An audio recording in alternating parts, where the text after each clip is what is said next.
నమస్కారం. సరైన TV morning bulletin కి స్వాగతం. ముందుగా ముఖ్యాంశాలు చూద్దాం. రొట్టెల పండుగను వైభవంగా నిర్వహిస్తామన్న మంత్రి నారాయణ. భక్తుల సౌకర్యాల కోసం 10 కోట్ల నిధుల కేటాయింపు. నెల్లూరు దర్గాలో ఏర్పాట్లపై సమీక్ష నిర్వహించిన మంత్రి. జూన్ 24 లోపు పనులు పూర్తి చేయాలని ఆదేశాలు. ఖమ్మం బాలికకు అత్యుత్తమ వైద్యం అందిస్తామన్న తుమ్మల. చికిత్స ఖర్చు మొత్తాన్ని ప్రభుత్వం భరిస్తుందన్న మంత్రి. నిమ్స్ ఆసుపత్రిలో బాధితురాలిని పరామర్శించిన తుమ్మల. బాలికకు అన్ని విధాలా అండగా ఉంటామని హామీ ఇచ్చిన మంత్రి. విశాఖ ఉక్కుపై జగన్ మాటలు నమ్మే పరిస్థితి లేదన్న పట్టాభి. స్టీల్ ప్లాంట్ విషయంలో జగన్ వ్యాఖ్యలు అవాస్తవమన్న విమర్శ. కూటమి హయాంలోనే ప్లాంట్ లాభాల బాట పట్టిందన్న పట్టాభి. విశాఖ ఉక్కు పరిరక్షణకు ప్రభుత్వం కట్టుబడి ఉందన్న నేత.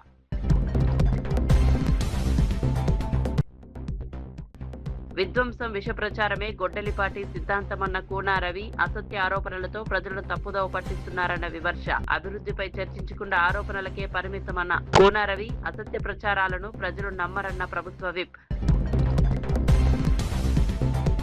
క్యూనెట్ పేరుతో 5,000 కోట్ల మోసాన్ని ఛేదించిన పోలీసులు. నిరుద్యోగులు, ఐటీ ఉద్యోగులను లక్ష్యంగా చేసుకున్న మోసగాళ్లు.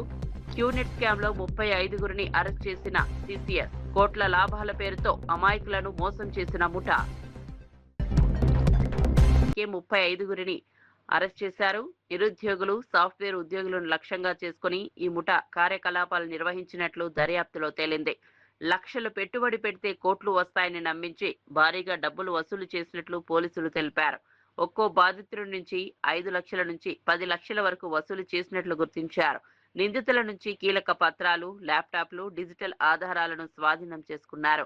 ఈ వ్యవహారంపై లోతైన దర్యాప్తు కొనసాగుతోందని అధికారులు వెల్లడించారు. మరిన్ని అరెస్టులు జరిగే అవకాశం ఉందని పోలీసులు తెలిపారు. ప్రపంచవ్యాప్తంగా రకరకాల పేరుతోని మొదటిగా కోల్డ్ క్వెస్ట్, క్వెస్ట్నెట్, తర్వాత క్యూనెట్, ఇట్లా పేరు మార్చుకుంటూ సేమ్ బిజినెస్, సేమ్ మోడల్ తోని ప్రపంచవ్యాప్తంగా, దేశవ్యాప్తంగా బిజినెస్ చేస్తూ రావడం జరిగింది.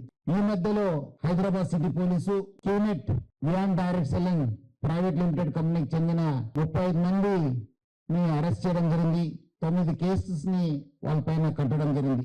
నిఘా పెరగడంతో ఎవరెవరు గోల్డ్ క్వెస్ట్, క్వెస్ట్నెట్, క్యూనెట్ ప్రమోటర్స్ ఎవరున్నారు, ఇంకా మళ్ళీ మన టైం వచ్చింది, మనంలో దిగాలే, కొత్త అవతారతో మనము బిజినెస్ చేయాలని చెప్పి వాళ్ళు మళ్ళీ ఒక ఇగ్నైట్ పేరుతోని ఇండి కనెక్ట్ వెంచర్స్ ప్రైవేట్ లిమిటెడ్ అని చెప్పి ఆర్ఓసి చండీగఢ్ లో వాళ్ళ బిజినెస్ ని మెల్లగా కొన్ని చోట్ల మీటింగ్, కొన్ని చోట్ల జూమ్, కొన్ని చోట్ల వాళ్ళ క్యాండిడేట్స్ ని ఆ ఒక విక్టిమ్స్ ఎవరెవరు ఉన్నారు వాళ్ళ దగ్గర పంపించి బిజినెస్ చేయడానికి ప్రయత్నం చేయడం జరిగింది. హైదరాబాద్ సిటీలో ఫస్ట్ ఎఫ్ఐఆర్ కావడం జరిగింది. ఎస్ఆర్ నగర్ లో 5th జూన్ లో, తర్వాత మళ్ళీ 2 ఎఫ్ఐఆర్ కాచిగూడలో, పంచకొట్టలు కూడా అరెస్ట్ కావడం జరిగింది. ఇట్లా 3 కేసు కావడంతో ఇది మళ్ళీ ఏదో ఒక పెద్ద నెట్వర్క్ స్టార్ట్ అయిందని చెప్పి మనము సిసిఎస్ కి ట్రాన్స్ఫర్ చేయడం జరిగింది. కేరళ, వెస్ట్ బెంగాల్, ఢిల్లీ, యూపీలో మనము రేడ్ చేసి పర్సన్స్ ని అరెస్ట్ చేయడం జరిగింది. అతను ఇంకా మనము వాళ్ళు స్టార్ట్ చేసే ముందే అంటే ఆల్మోస్ట్ 18 days లోనే మనము ఖతం చేయడం జరిగింది.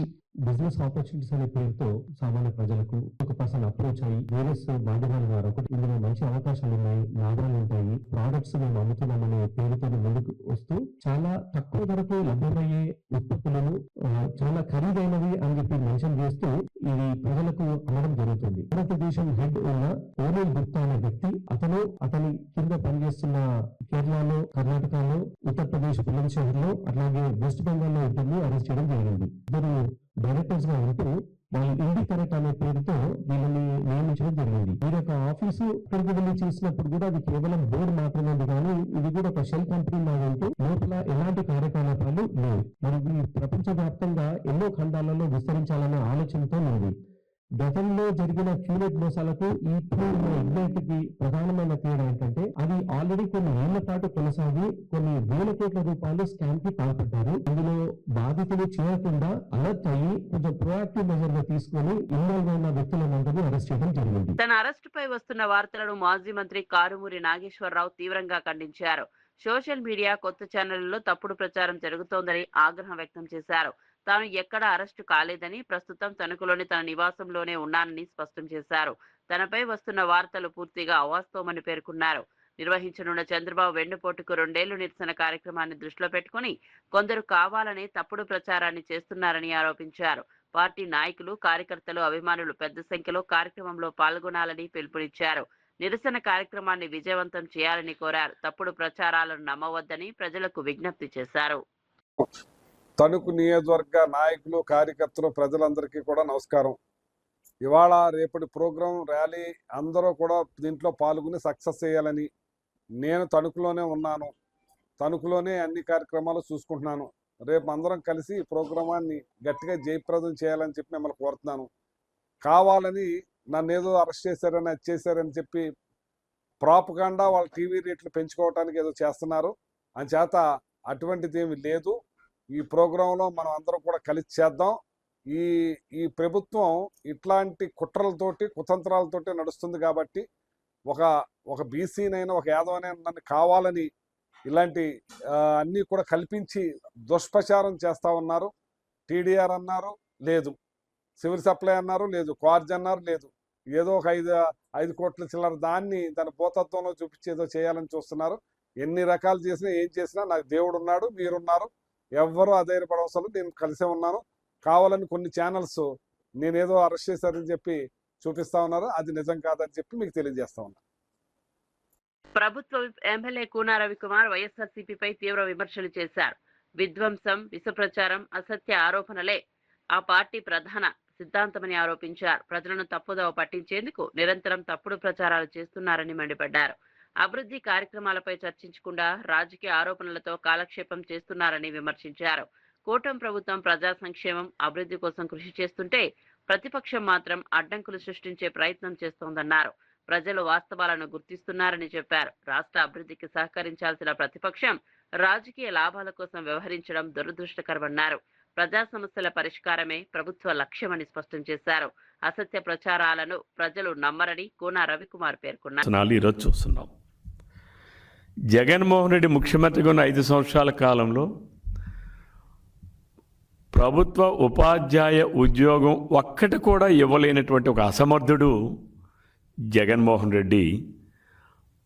ఒక్క ఉద్యోగం కూడా ఇవ్వలేనటువంటి జగన్మోహన్ రెడ్డి ఈరోజు కూటమి ప్రభుత్వం పైన, చంద్రబాబు నాయుడు గారి పైన, విద్యాశాఖ మంత్రి లోకేష్ బాబు గారి పైన నిందలేసేటటువంటి దిగజారుడు రాజకీయాలు, దుష్ప్రచారాలు ఈరోజు చాలా విచిత్రం అనిపిస్తూ ఉంది. జగన్మోహన్ రెడ్డి ఈ మధ్యకాలంలో మనం చూస్తే, జగన్మోహన్ రెడ్డి తన ఫ్యాక్షన్ కుటుంబ చరిత్ర, 5 ఏళ్ల తుగ్లక్ పాలనలో వైఫల్యాలు మొత్తం ప్రజలకి, ముఖ్యంగా యువతకు ఎక్కడ పూర్తిగా తెలిసిపోతాయనే భయంతో వాటిని డైవర్ట్ చేయడం కోసం మెగా డిఎస్సి 2025 మీద ఎలాంటి ఆధారాలు లేనటువంటి తప్పుడు ప్రచారాలు, డ్రామాలకు తెరలేపాడు. ప్రెస్ మీట్ పెడతారు, తన సెల్ఫ్ గోల్ తనే వేసుకోవడంలో జగన్మోహన్ రెడ్డి దిట్ట. ఆనాడు తాడేపల్లి ప్యాలెస్లో కూర్చొని ఒక ప్రెస్ మీట్ పెట్టి, నా కుటుంబం చాలా పునీతమైనది, నా తాత చాలా పునీతమైన వ్యక్తి, నా తండ్రి చాలా పునీతమైన వ్యక్తి, నేను చాలా అమాయకుడిని అని చెప్పుకొని, ఈ రాష్ట్రంలో ఉన్నటువంటి చంటి పిల్లాడు కూడా జగన్మోహన్ రెడ్డి కుటుంబ చరిత్ర, ఫ్యాక్షన్ చరిత్ర ఏమిటనేది సోషల్ మీడియాలో, పత్రికాముఖంగా, అలాగే అన్ని మీడియాల్లో కూడా ఆ కుటుంబ నేపథ్యం ఏమిటి, ఫ్యాక్షన్ నేపథ్యం ఏంటి, అసలు కుటుంబం ఎక్కడి నుంచి వచ్చింది అనేటటువంటి ఆ ఫ్యాక్షన్ చరిత్ర, నీచ చరిత్ర ఏదైతే ఉందో ప్రజలందరికీ తెలిసినటువంటి సెల్ఫ్ గోల్ వేసుకున్నటువంటి వ్యక్తి జగన్మోహన్ రెడ్డి. రాష్ట్రంలో కూటమి ప్రభుత్వం అధికారంలోకి వచ్చిన రోజు నుంచి ప్రజలు కొట్టినటువంటి దెబ్బకి గుంగిరాలు తిరిగినటువంటి జగన్మోహన్ రెడ్డి మొదటి రోజు నుంచి కూడా నిరుద్యోగుల మీద ఒక కక్ష కట్టి యువతకి అండగా నిలబడుతున్నటువంటి ప్రభుత్వాన్ని, ముఖ్యమంత్రిని, యువ నాయకుడు లోకేష్ బాబు గారిని, అలాగే వ్యవస్థల్లో కూడా ఈ కూటమి ప్రభుత్వం అనేక మార్పులు తీసుకొచ్చి యువతకి ఉద్యోగ ఉపాధి అవకాశాలు కల్పించాలనే లక్ష్యంగా పనిచేస్తున్నటువంటి ప్రభుత్వం పైన వార్వలేక బురద జల్లేటటువంటి గొడ్డల బ్యాచ్ ఏకైక లక్ష్యంగా పెట్టుకుందడంలో జగన్మోహన్ రెడ్డి గారు ఇటీవల కాలంలో చేస్తున్నటువంటి పత్రికా సమావేశాలు కావచ్చు, గొడ్డల బ్యాచ్ చేస్తున్నటువంటి ఫేక్ ప్రచారాలు కావచ్చు, నిరుద్యోగులకి ఎలాగైనా ఉద్యోగాలు రాకూడదని నోటిఫికేషన్ ఇచ్చినప్పటి నుంచి కోర్టుల్లో 240 జనసేన నేత మాజీ మంత్రి బాలినేని శ్రీనివాసరెడ్డి ఒంగోలు ప్రజా సమస్యలపై రాజీ లేని పోరాటం చేస్తానని ప్రకటించారు. రాజకీయాలకు అతీతంగా ప్రజల సమస్యల పరిష్కారమే తన లక్ష్యమన్నారు. జిల్లా కలెక్టర్ను కలిసి భూ సమస్యలపై వినతిపత్రం సమర్పించారు. భూములు, ఇళ్ల వ్యవహారాల్లో ప్రజల ఆస్తులకు పూర్తి రక్షణ ఉండాలని కోరారు.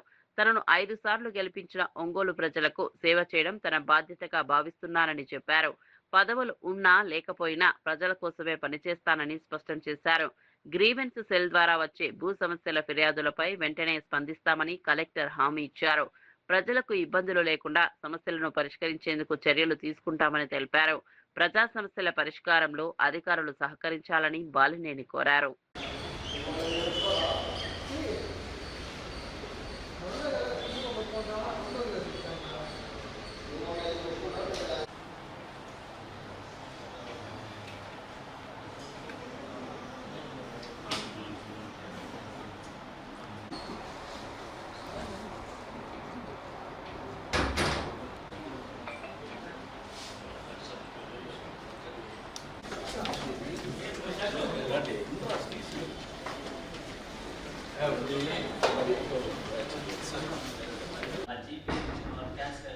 చనిపోయారు.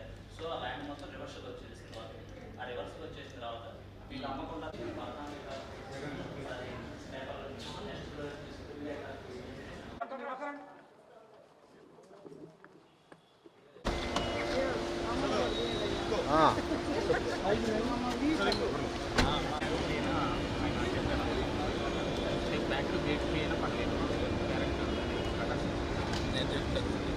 నాకు ఎట్లా ఢిల్లీలో అందరూ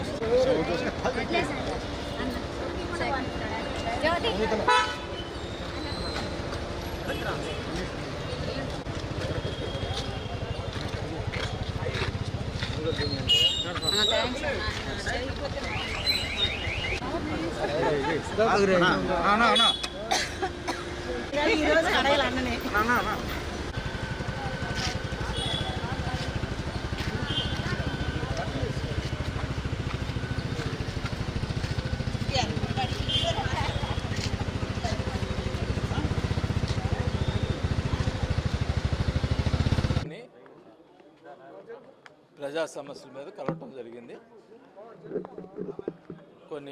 కొన్ని విషయాలు ఆయన దృష్టికి తీసుకొచ్చాను. అది ప్రజల సమస్యలే, మా సొంత సమస్యలు ఏం కాదు. మరి ఆయన తప్పకుండా అన్ని అర్జీలు తీసుకోవడం జరిగింది. అన్నీ కూడా జెన్యున్ విషయాలే, జెన్యున్ చేస్తానని చెప్పాను.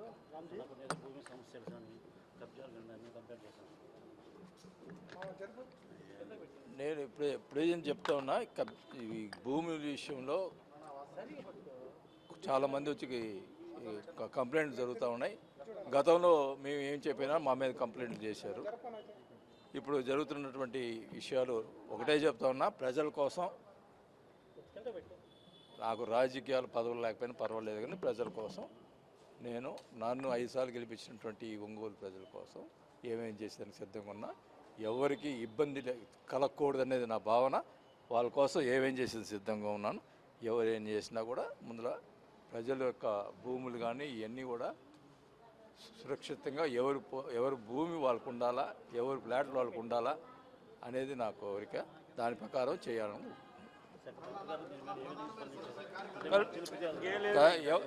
కలెక్టర్ గారు నాకు ఏం ప్రాబ్లం వచ్చినా నా గ్రీవెన్స్కి పంపించండి.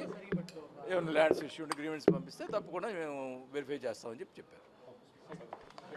నెల్లూరు బారా సాహిద్ దర్గాలో జరిగే రొట్టెల పండుగ ఏర్పాట్లపై మంత్రి నారాయణ సమీక్ష నిర్వహించారు. ఈ నెల 26 నుంచి 5 రోజుల పాటు జరగనున్న ఉత్సవాలకు ప్రభుత్వం ప్రత్యేక ఏర్పాట్లు చేస్తోందన్నారు. పండుగ నిర్వహణ, భక్తులకు సౌకర్యాల కల్పన కోసం 10 కోట్ల రూపాయలు కేటాయించినట్లు వెల్లడించారు. ఎమ్మెల్యే కోటంరెడ్డి శ్రీధర్ రెడ్డి, వక్ఫ్ బోర్డు చైర్మన్ అజీజ్తో కలిసి దర్గా ప్రాంతాన్ని పరిశీలించారు. పెండింగ్ పనులన్నీ జూన్ 24వ తేదీలోపు పూర్తి చేయాలని అధికారులకు ఆదేశాలు జారీ చేశారు. గతంలో పండుగ నిర్వహణలో లోపాలు ఉన్నాయని విమర్శించారు. ఈసారి ఎలాంటి ఇబ్బందులు లేకుండా అన్ని ఏర్పాట్లు పూర్తి చేస్తామని హామీ ఇచ్చారు. భక్తులకు మెరుగైన సౌకర్యాలు కల్పించడమే లక్ష్యమని మంత్రి నారాయణ తెలిపారు. ఇక్కడికి నేను అజీజ్ గారు రావటం చూడటం, ఆ రోజు పరిస్థితి మీకు అందరికీ తెలిసిందే. ఇప్పుడే అజీజ్ గారు చెప్పారు, టాయిలెట్స్ అంటే ఎలానో, యూరిన్ అంటే దాంట్లోనే పోసేవాడు, భయంకరంగా వాటర్ ఉండేది. అట్లాంటి దాన్ని యాక్చువల్గా ఏంటంటే ఆ రోజు దీని మీద స్పెషల్ డ్రైవ్ పెట్టి వాటర్ క్లీన్ చేయటం. ఫస్ట్ ఇయర్ అయితే వాటర్ క్లీన్ చేయడానికి ఫస్ట్ ప్రయారిటీ ఇచ్చాం. సెకండ్ ఇయర్కి వచ్చేళ్ళకి కొంత ఘాటు కట్టాం. థర్డ్ ఇయర్కి ఇంకొకరు ఘాటు కట్టాం. ప్యారలల్గా ఇక్కడ ఫస్ట్ ఇయర్ బయట నుంచి టాయిలెట్స్ తెప్పించాం, మొబైల్ టాయిలెట్స్. సెకండ్ ఇయర్కి కొన్ని కట్టాం, థర్డ్ ఇయర్కి కొన్ని అట్లా ఫేజ్ మేనర్గా 5 సంవత్సరాలు చేసాం. అయితే గత 5 సంవత్సరాల్లో శ్రీధర్ రెడ్డి గారు కూడా వారి వంతు ప్రభుత్వం దీనికి స్పెషల్ ఫండింగ్ పోయిన లాస్ట్ 5 ఇయర్స్లో వారు మ్యాక్సిమం అనేక సోర్సుల్లో కొంత డెవలప్ చేశారు. మళ్ళా ఈ ప్రభుత్వం వచ్చిన తర్వాత మళ్ళా దీనికి కొంత ఫండ్ రాష్ట్ర ప్రభుత్వం యాక్చువల్గా గవర్నర్ ముఖ్యమంత్రి గారు ఒక 5 కోట్లు శాంక్షన్ చేయడం జరిగింది. అదే కాకుండా మున్సిపల్ కార్పొరేషను మన వర్క్ బోర్డ్ చైర్మన్ ఆయన డబ్బులు బాగివ్వచ్చు, కానీ మొత్తం మీద ఒక సుమారుగా 10 కోట్లతో దీని వర్క్ను టేకప్ చేసేటట్టుగా మొదలుపెట్టారు. అటు శ్రీధర్ రెడ్డి గారు, ఎమ్మెల్యే గారు, వర్క్ బోర్డ్ చైర్మన్ ఇద్దరు ఆ డిజైన్స్ అన్ని ఫైనలైజ్ చేసి టెండర్ కూడా పిలిచినట్టున్నారు. దాన్ని వీలైనంత తొందరలో కంప్లీట్ చేయండి. ఎందుకంటే 2014-19 వేసిన కాలం సరి మరొక 3 నెలలు 4 నెలలు ఉంటే అయిపోయింది అది. సరే, తర్వాత వచ్చిన గవర్నమెంట్ ఫండ్స్ ఇవ్వనప్పుడు ఎమ్మెల్యే గారు ఏమి చేయలేదు. వారి వంతు అందరూ చేయగలరో కొంత డెవలప్మెంట్ చేశారు బాలసాహెబ్ గారు. అయితే రొట్టెల పండుగ అనేది ఒక నెల్లూరు టౌన్కో, నెల్లూరు కార్పొరేషన్కో, కానీ నెల్లూరు జిల్లాకు సంబంధించి కాదు, ఇది రాష్ట్ర పండుగ. ఈ రాష్ట్ర పండుగ కూడా 2014-19లో డిక్లేర్ చేయించాం. 14-19లో గవర్నర్ ముఖ్యమంత్రి గారు కూడా రావడం జరిగింది. ఇది రాష్ట్ర పండుగ. ఇది అనేక రాష్ట్రాల నుంచి ప్రజలు వస్తారు, నెల్లూరు జిల్లానే కాదు, అనేక రాష్ట్రాల నుంచి, పక్క రాష్ట్రాల నుంచి, కర్ణాటక, తమిళనాడు, మహారాష్ట్ర అక్కడి నుంచి కూడా వస్తారు. అనేక విదేశాల నుంచి కూడా వస్తారు.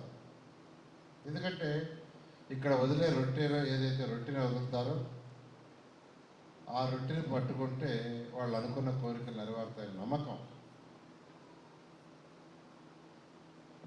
లేకుంటే భక్తుల సంఖ్య పెరగదు. వాళ్ళు అనుకున్న కోరికలు జరగకుండా ఉంటే కూడా భక్తుల సంఖ్య పెరగదు. ఫస్ట్ 2014 ఫస్ట్ ఇయర్ చేసినప్పుడు 4 లక్షలు వచ్చారు, 4 లక్షలే. అదే 2019కి వచ్చాకే అది దాదాపు 14 లక్షలైంది. ఇలా 20 పెరుగుతున్నారంటే వారు ఏదైతే ఇక్కడ వచ్చి రొట్టెలు వదలటం, రొట్టెలు పట్టుకోవటంలో వారు ఏదైతే కోరుకుంటున్నారో అవి జరుగుతున్నాయనే దానికి నిదర్శనం అదే. అలాంటి ఈ యొక్క పవిత్రమైన స్థలాన్ని ఎంతో డెవలప్ చేయాల్సి ఉంది. ఈరోజు మనకు ఫైనాన్షియల్గా రాష్ట్రం అనేక ఇబ్బందులు ఉన్న గవర్నర్ ముఖ్యమంత్రి గారు దీనికి శాంక్షన్ చేశారు. కొంత వర్క్ బోర్డ్ కొంత ఇస్తుంది, మున్సిపల్ కార్పొరేషన్ కొంత పెడుతుంది. దాంతో అట్లీస్ట్ అజీజ్ గారికి ప్రత్యేకంగా రాజ్యసభకు ఏకగ్రీవంగా ఎన్నికైన టీడీపీ నేతలు చింతకాయల విజయ్, భాష్యం రామకృష్ణ మీడియాతో మాట్లాడారు. మద్యం కుంభకోణంలో చిక్కుకుంటామనే భయంతోనే జగన్ దారి మళ్లింపు రాజకీయాలు చేస్తున్నారని ఆరోపించారు. డిఎస్సీ అంశం, జెన్జెడ్ వ్యాఖ్యలు, ప్రత్యర్థులపై విమర్శలు అన్ని ప్రజల దృష్టి మళ్లించే ప్రయత్నమేనని అన్నారు. మద్యం కుంభకోణం వ్యవహారంలో నిజాలు బయటకు వస్తుండటంతో జగన్ ఆందోళన చెందుతున్నారని విమర్శించారు. ప్రజా సమస్యలపై మాట్లాడాల్సిన ప్రతిపక్ష నాయకుడు వ్యక్తిగత విమర్శలకు పరిమితమవుతున్నారని అన్నారు. రాష్ట్ర అభివృద్ధి, సంక్షేమ కార్యక్రమాలపై చర్చించకుండా వివాదాస్పద వ్యాఖ్యలతో కాలక్షేపం చేస్తున్నారని మండిపడ్డారు. ప్రజలు వాస్తవాలను అర్థం చేసుకుంటారని అన్నారు. రాజకీయ లబ్ధి కోసం చేసే వ్యాఖ్యలను ప్రజలు నమ్మరని టీడీపీ నేతలు స్పష్టం చేశారు. పేపర్ లీక్ అని చెప్పారు. ఇప్పుడు పేపర్ లీక్ ఒక్క సాక్ష్యమైనా నువ్వు చూపెట్టంటే వెంటనే దాన్ని వచ్చి స్కామ్ అంటారు. ఈరోజు దగా అంటున్నారు, మోసం అంటున్నాడు, వెన్నుపోటు అంటున్నారు. ఈ పదాలన్నిటికీ కూడా నువ్వు అడ్రస్. కోడి కత్తికి కానీ, గులకరాయికి కానీ, బాబాయ్ గొడ్లకు కానీ ఏదైనా కూడా ప్యాంటు షర్ట్ వేస్తే అది జగన్మోహన్ రెడ్డి గారని ఈ రోజు కింద స్థాయి వరకు ప్రతి ఒక్కరికి తెలుసు. దాన్ని మళ్ళీ కప్పు పెట్టుకోవడానికి ఈరోజు మళ్ళీ కాక్రోచ్, జంజీ, జన్నాల్ఫా కొత్త వర్డ్స్ అని వాడుతున్నారు. మొన్న ఎలక్షన్స్ అదే జంజీ, అదే జన్నాల్ఫా ఎవరైతే ఓటు హక్కు వచ్చిందో వాళ్ళందరినీ కూడా తుడిచిపెట్టేశారు. మిమ్మల్ని 11కి తీసుకొచ్చారు 151 నుంచి. ఈడీ వస్తుందని భయం ఉంది. ఆ భయం వణుకుతుంది, అది వెన్నుముక్కలో వణుకుగా కూర్చుంది. అందుకు కూర్చొని డైవర్సిఫై చేయాలంటే ఏం చేయాలి ఇప్పుడు కూర్చొని? అందుకు ఒక నెరేటివ్ ఇచ్చారు, ఫేక్ నెరేటివ్లో మళ్ళీ కీవర్డ్స్ దగ, మోసం, ఇవన్నీ ఆయన మాట్లాడుతుంటే చాలా నవ్వులాటగా ఉంది. 5 సంవత్సరాల్లో ఒక ఉద్యోగం కూడా ఇవ్వని వ్యక్తి 16,000 ఉద్యోగాలు ప్రకటించి మెగా డిఎస్సి ప్రకటించి విజయవంతంగా చేశాం. అది కూడా ఎలా, వాళ్ళు 240 కేసులు వేశారు దాని మీద. అవన్నీ క్లియర్ చేసుకొని ఇంత చక్కగా నిర్వహించి 16,000 మంది వాళ్ళందరూ వచ్చి ఫ్యామిలీస్తో సహా వచ్చి ఒక పండగ వాతావరణంలో అవన్నీ సర్టిఫికేట్స్ తీసుకున్న వాళ్ళు ఉద్యోగాల్లో చేరి చక్కగా చేస్తున్నారు. అంటే ఆ 16,000 మందిని మళ్ళీ పక్కగా పెట్టి వాళ్ళ భవిష్యత్తుని అంధకారంలో పడేయాలనే ఉద్దేశం ఉంటే ఒకటైనా బయట పెట్టాలి కానీ ఒకటి అడిగితే ఇంకోటి చెబుతున్నారు వాళ్ళు. ఇవంతా డైవర్ట్ చేయడానికి తప్పితే ఇంక వేరే మార్గం కాదు. ఖమ్మంలో దాడికి గురై తీవ్ర గాయాలతో నిమ్స్ ఆసుపత్రిలో చికిత్స పొందుతున్న బాలికను మంత్రి తుమ్మల నాగేశ్వరరావు పరామర్శించారు. బాధితురాలి ఆరోగ్య పరిస్థితిపై వైద్యులను అడిగి తెలుసుకున్నారు. భవనంపై నుంచి తోసేయడంతో బాలిక వెన్నెముకకు తీవ్ర గాయాలయ్యాయని, శరీరంలోని పలు ఎముకలు విరిగిపోయాయని వైద్యులు వివరించారు. ఈ సందర్భంగా మంత్రి మాట్లాడుతూ బాధితురాలికి ప్రభుత్వం తరఫున అత్యుత్తమ వైద్యం అందిస్తామని హామీ ఇచ్చారు.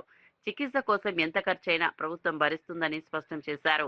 బాలిక పూర్తిగా కోలుకునేందుకు 3 నెలల వరకు సమయం పట్టే అవకాశం ఉందన్నారు.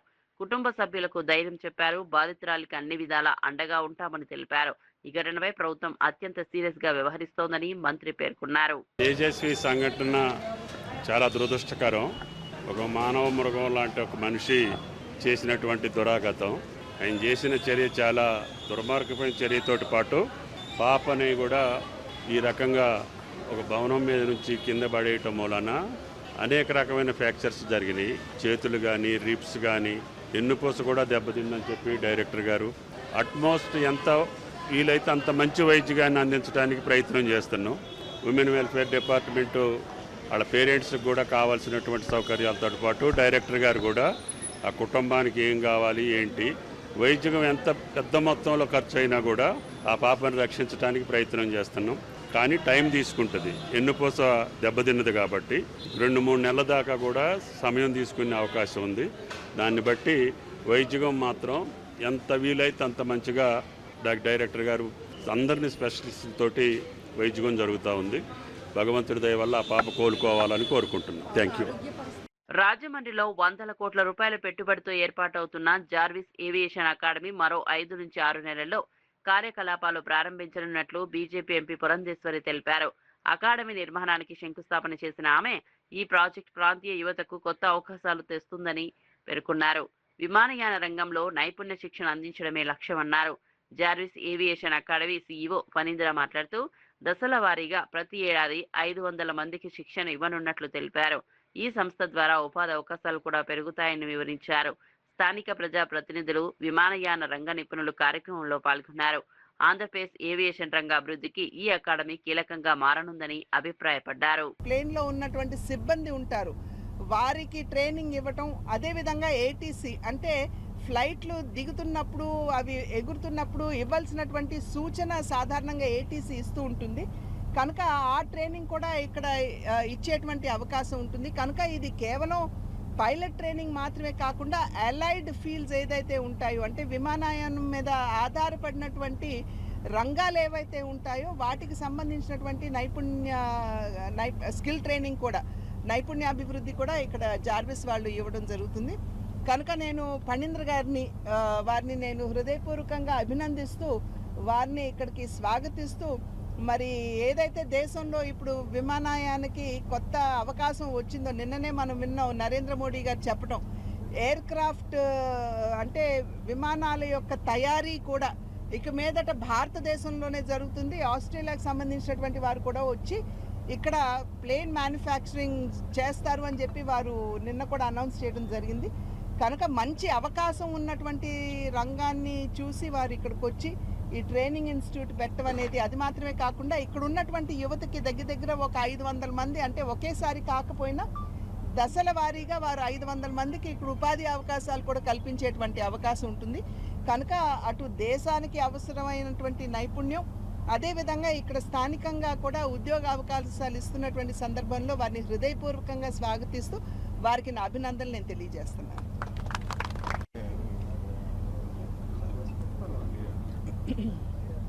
ఒకసారి చెప్పండి, ఎండి గారు ఒక మాట మాట్లాడారు. ఉండండి, ఇవి అటు పెడితే బెటర్ కదా.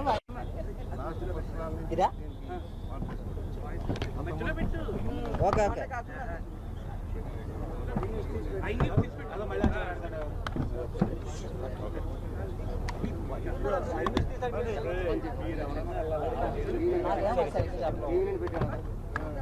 పోటీలో వచ్చినావయ్యా, ఎక్కడ పెట్టే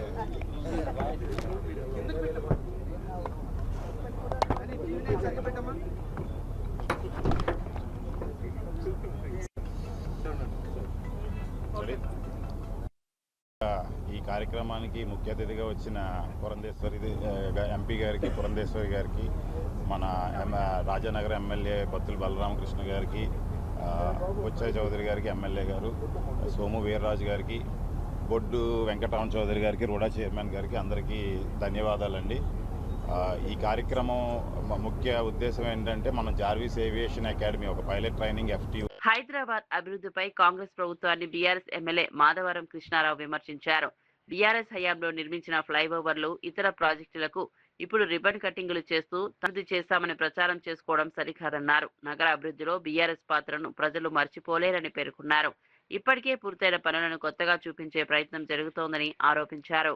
కాంగ్రెస్ ప్రభుత్వం ప్రజలను మభ్యపెట్టే రాజకీయాలు చేస్తోందన్నారు. హైదరాబాద్ అభివృద్ధికి బీఆర్ఎస్ ప్రభుత్వం పునాది వేసిందని గుర్తు చేశారు. నగర మౌలిక వస్తువుల విస్తరణలో తమ పాత్ర కీలకమన్నారు. ప్రజల వాస్తవాలను గుర్తిస్తున్నారని తెలిపారు. అభివృద్ధి పేరుతో తప్పుడు ప్రచారం చేయడం మానుకోవాలని మాధవరం కృష్ణారావు సూచించారు. మొన్న మల్కాజ్గిరిలో ముఖ్యమంత్రి గారు సభ పెట్టారు. కార్పొరేషన్ది, హైదరాబాద్ కార్పొరేషన్ది సభ పెట్టాడు. అది ప్రజల సొత్తుతో పెట్టినటువంటి డబ్బు, ప్రజల నిధులతో పెట్టినటువంటి మీటింగ్. అది ఎంత దుర్మార్గంగా తయారైనటువంటి ఆఫీసర్స్ కూడా. మీరు సభ పెట్టింది ప్రజల కొరకు. మీ ప్రధానమంత్రిని చోటబాయ్ బడబాయ్ ఏం చెప్పాడు? ఖర్చులు తగ్గించుకోండి అని చెప్పాడు, బండ్లు తగ్గించుకోమని చెప్పాడు. మీరు మా జిహెచ్ఎంసీకి మాకున్నటువంటి నిధుల ద్వారా డబ్బులు కోట్లాది రూపాయలు పెట్టి 2 మీటింగులు పెట్టి మా మహిళా సోదరులు ఆర్పీలు అని ఉంటారు మా దగ్గర, మీకు చాలా మందికి ఐడియా ఉంది. ఆర్పీలు అని ఉంటారు పొదుపు సంఘాలకు. వాళ్ళకు టార్గెట్ ఇచ్చి మీరు ఇంతమంది తీసుకురాకపోతే మీకు రేపు వచ్చేటటువంటి స్కీమ్లలో మీకు ఇవ్వమని చెప్పి బెదిరింపులు చేసి, ఆడపడుచులకు మీకు డబుల్ బెడ్రూమ్లు ఇస్తాం, మీరు రాకపోతే డబుల్ బెడ్రూమ్ రావని చెప్పడం, మీకు పింఛన్లు రామని చెప్పడం, అలా కార్యకర్తలు ఇన్వాల్వ్ అయ్యి డైరెక్ట్ ఫోన్లు చేసి చెప్పడం. ఎన్ని రకాలుగా హైదరాబాద్ ప్రజలు ఇబ్బంది పెడతా ఉంది రేవంత్ రెడ్డి ప్రభుత్వం. అంటే అంతా ఇంత కాదు. దాని మీద స్టేట్ మీద చూస్తే మొత్తం కాంగ్రెస్ పార్టీ నాయకులు, మరి ఇలా ఐఏఎస్లు ఐపీఎస్లు, మీరు కమ్యూనిస్టర్లు ఉన్నారు, ప్రోటోకాల్ మెయింటైన్ చేసేటటువంటి ఆలోచన జ్ఞానం మీకు లేదా అని నేను ఆఫీసర్ని అడుగుతా ఉన్నాను. ఎవరు దొరుకుతాక పైకెక్కి రాజకీయ స్పీచ్లు, మాకేమో మన రమ్మంటారు, మా నాయకుని తిట్టే ప్రయత్నం చేస్తారు. ఈ రోజు హైదరాబాద్ బాగుపడ్డది అంటే అది కేటీ రామారావు గారు, కేసీఆర్ గారి నాయకత్వంలోనే. ఇంటికి మంచినీళ్ళు వచ్చాయి. హైదరాబాద్ నగరంలో మీ కాంగ్రెస్ శాసనసభ్యుడు పి జనార్దన్ రెడ్డి గారు పోరాడాడు. మీ ప్రభుత్వం ఉన్నప్పుడే పోరాడితేనే ఎన్ని ఇబ్బందులు. ఆయన ఆ రోజు పోరాడినప్పుడు మేము కూడా ఉన్నాం. ఆయన అప్పుడు మేము ప్రతిపక్షంలో ఉన్నాం. అయినా నీళ్లు తేలినటువంటి కాంగ్రెస్ పార్టీ. కేసీఆర్ గారు వచ్చిన తర్వాత హైదరాబాద్ నగరానికి 24 గంటల కరెంట్ ఇచ్చి, ఇంటింటికి మంచినీళ్ళు ఇచ్చి, ప్రతి కాన్స్టిట్యున్సీ కి 9, 10, 18, 20 రిజర్వ్ ట్యాంకులు కట్టి, ఒక కాన్స్టిట్యున్సీ కి 400-500 కిలోమీటర్ల పైప్ లైన్ లేసి మేము మంచినీళ్ళు ఇస్తే, ఇంతకుముందు మాకున్నటువంటి శాసనసభ్యులు చెప్పినట్టు ఈ రోజు కుండల ప్రదర్శన మళ్ళా స్టార్ట్ అయింది. సిగ్గు శరం లేకుండా వచ్చి ఇంకా హైదరాబాద్ నగరాన్ని మేము అభివృద్ధి చేస్తున్నాం, మేము డెవలప్ చేస్తున్నాం, మేము ఫౌండేషన్ వేసినటువంటి బ్రిడ్జిలను ఇనాగ్రేషన్ చేసుకుంటూ, మా దగ్గర గెలిచి దొంగల దగ్గర తీసుకుపోయి పైన కూర్చొని వాళ్ళని మెచ్చుకున్నట్టు, ఆ దొంగలను ఆ 9 మందిలో 9 మందిని రిజైన్ చేయకుండా పక్కా కూర్చోబెట్టుకొని మన ప్రతిపక్ష నాయకులు మేము సేవ చేస్తున్నాం చెప్పుకుంటూ దొంగ మాటలు చెప్పినటువంటి ప్రభుత్వం ఏదైనా ఉంది అంటే ఇది రేవంత్ రెడ్డి ప్రభుత్వం. రొట్టెల పండుగను వైభవంగా నిర్వహిస్తామన్న మంత్రి నారాయణ. భక్తుల సౌకర్యాల కోసం 10 కోట్ల నిధుల కేటాయింపు. నెల్లూరు దర్గాలో ఏర్పాట్లపై సమీక్ష నిర్వహించిన మంత్రి. జూన్ 24 లోపు పనులు పూర్తి చేయాలని ఆదేశాలు. ఖమ్మం బాలికకు అత్యుత్తమ వైద్యం అందిస్తామన్న తుమ్మల. చికిత్స ఖర్చు మొత్తాన్ని ప్రభుత్వం భరిస్తుందన్న మంత్రి. నిమ్స్ ఆసుపత్రిలో బాధితురాలిని పరామర్శించిన తుమ్మల. బాలికకు అన్ని విధాలా అండగా ఉంటామని హామీ ఇచ్చిన మంత్రి. విశాఖ ఉక్కుపై జగన్ మాటలు నమ్మే పరిస్థితి లేదన్న పట్టాభి. స్టీల్ ప్లాంట్ విషయంలో జగన్ వ్యాఖ్యలు అవాస్తవమన్న విమర్శ. కూటమి హయాంలోనే ప్లాంట్ లాభాల బాట పట్టిందన్న పట్టాభి. విశాఖ ఉక్కు పరిరక్షణకు ప్రభుత్వం కట్టుబడి ఉందన్న నేత.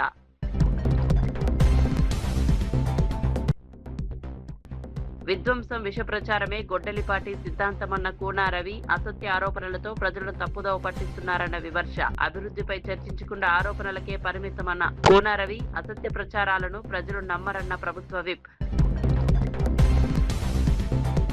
క్యూనెట్ పేరుతో 5,000 కోట్ల మోసాన్ని ఛేదించిన పోలీసులు. నిరుద్యోగులు, ఐటీ ఉద్యోగులను లక్ష్యంగా చేసుకున్న మోసగాళ్లు. క్యూనెట్ స్కామ్ లో 35గురిని అరెస్ట్ చేసిన సిసిఐ. ఇవి శరణ్య టీవీ బులెటిన్ విశేషాలు. మరిన్ని వార్తలతో మళ్ళీ కలుద్దాం. నమస్కారం.